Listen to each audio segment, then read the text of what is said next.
Okay, today we're going to do section 3.5, Geometric and Scientific Applications. So first of all, if you still have that formula sheet that I gave you much earlier in the school year, get that out. If you don't have that, let me know and I can get you another copy. This is using the simple interest formula, which is I equals PRT. You deposit $5,000. That's your principal, P, in an account paying simple interest. After 6 months, that's going to do something with our time. The account has earned $162.50. That's the interest that we have earned. What is the annual interest rate? So our interest, $162.50, equals our principal, the amount we originally deposited, times the interest rate times the amount of time. Now the thing is, time has to be in years.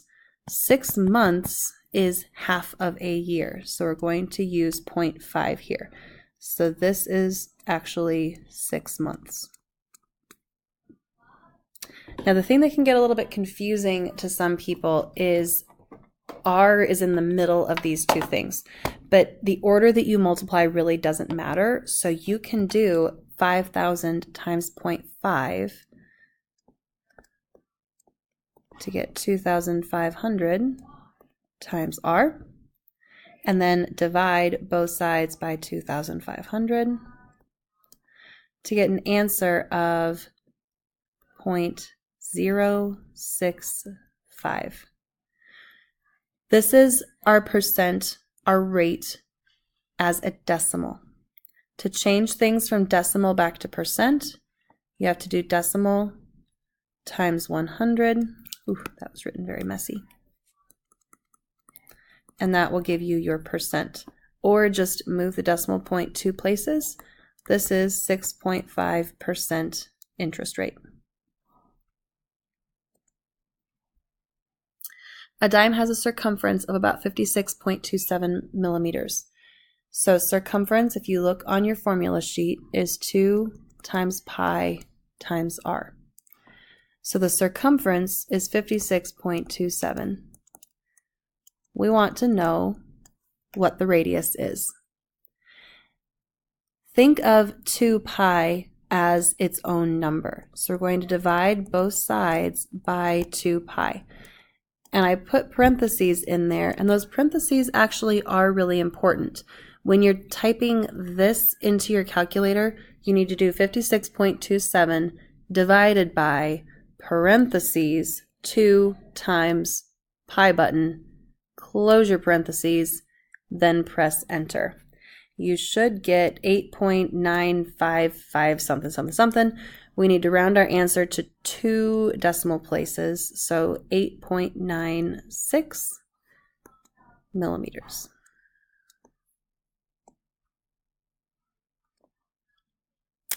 Two sides of a triangle, have the same length. The third side is 7 meters less than 4 times that length. So you got this triangle. 2 sides are the same length. We'll call each of those x's.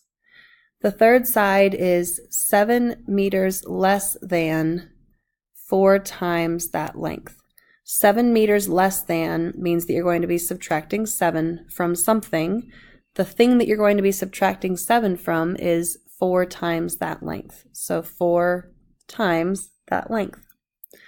Perimeter. Add them all up, put them equal to the perimeter. So x plus 4x minus 7 equals 83. This is 4, 5, 6 x's. Add 7 to both sides. Divide both sides by 6. X equals 15. Now they're asking, what are the lengths of the 3 sides? So the sides are 15 meters, and then 4 times 15 is 60. 60 minus 7 is 53.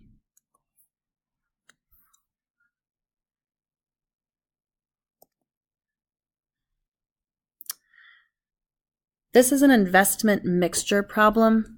You invested a total of $10,000 in two funds, earning 4.5% and 5.5% simple interest.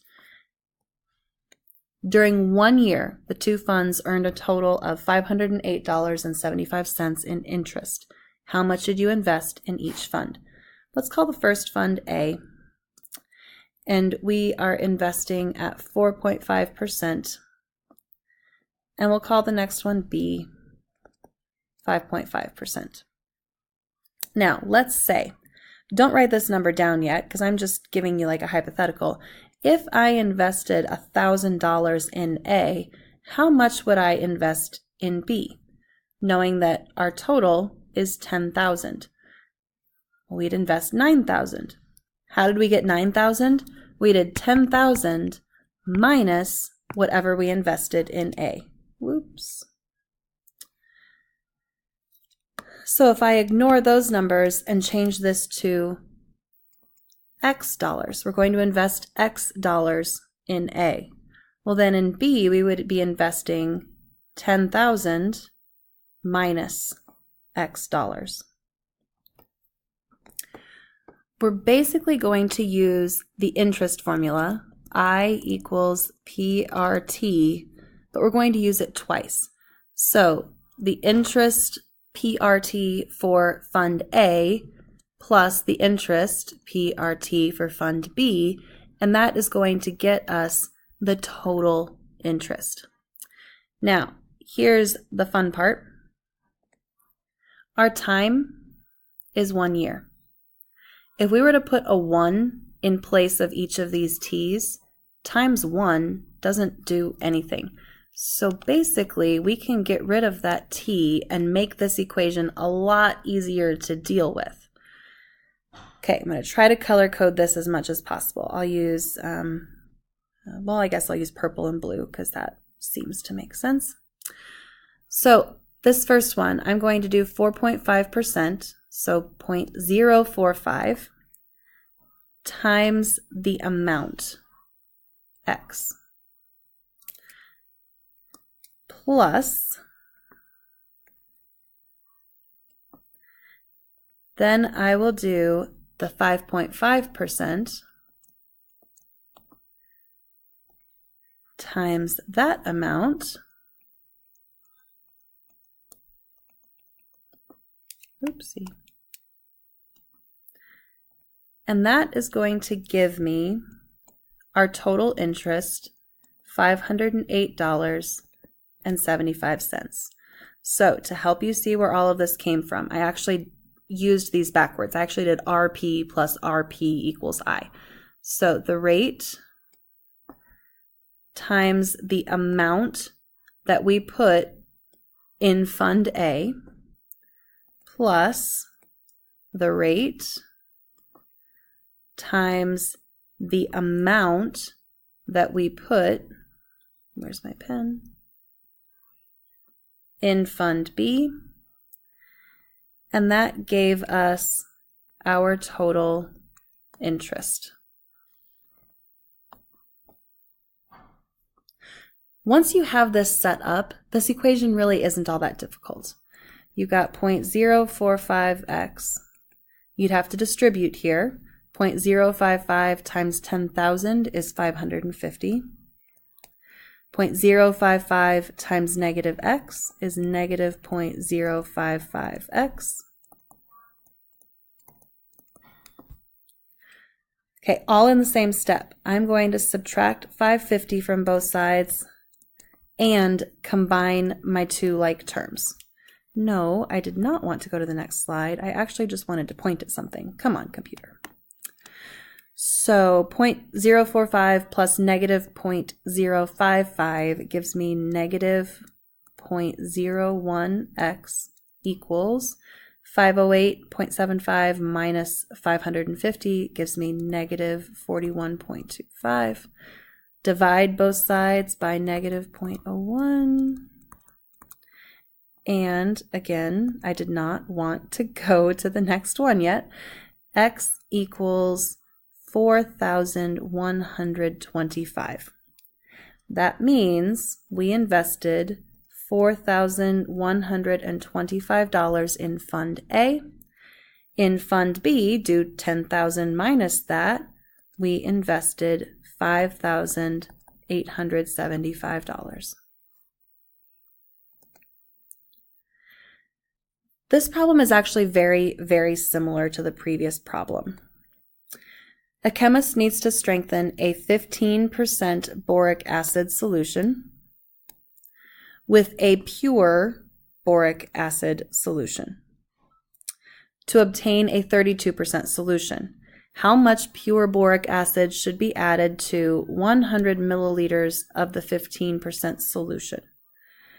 So we've got a 15% boric acid solution, and it says we have 100 milliliters of that.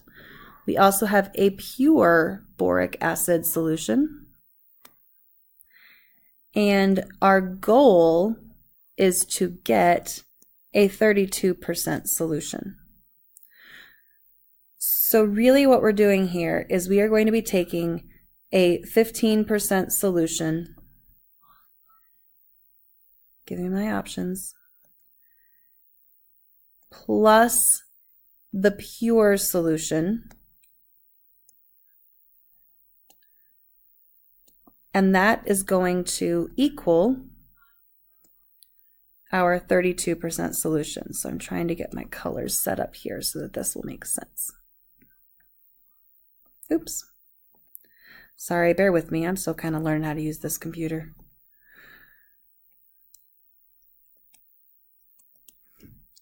Okay.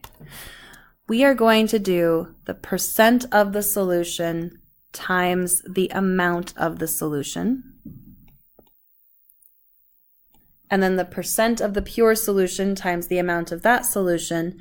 And that is going to give us the percent of our final solution times the total amount. So this one is the total, this one is the 15%, and this one is the pure. Now let's talk for a minute. What does pure mean? Pure means 100%. So 15% as a decimal, 0.15, times the amount. We do know that we have 100 milliliters of that solution. 100%. How do we write 100% as a decimal? That would be 1.00 times the amount. How much of the pure do we need? That's what we're trying to figure out. So that's going to be our x. Our total is going to be a 32% solution, and the amount of that solution will be the 100 milliliters from our first solution plus however many milliliters we add with that second solution. 0.15 times 100, that would be 15, plus 1x equals, distribute, we've got 32 plus 0.32x. We need to finish solving this equation. Get all your x's onto the same side, all your numbers onto the other. So I would subtract the 0.32x on both sides. That will give me 0.68x. No, I don't want to go to the next slide yet. So I subtracted 0.32x on both sides. At the same time, I need to subtract 15 on both sides. That will give me equals 17. Divide both sides by 0.68, and we should get 25. 25 what? How much pure boric acid should be added? 25 milliliters. Okay. This next one is a work rate. Bear with me. 2 machines in a paper manufacturing plant. Machine 1, I'm almost out of time. This is 1.5 plus, hold on, I'll write this out. Okay, you should pause the video on this slide and just look at it and read what I wrote and ask me if you have any questions.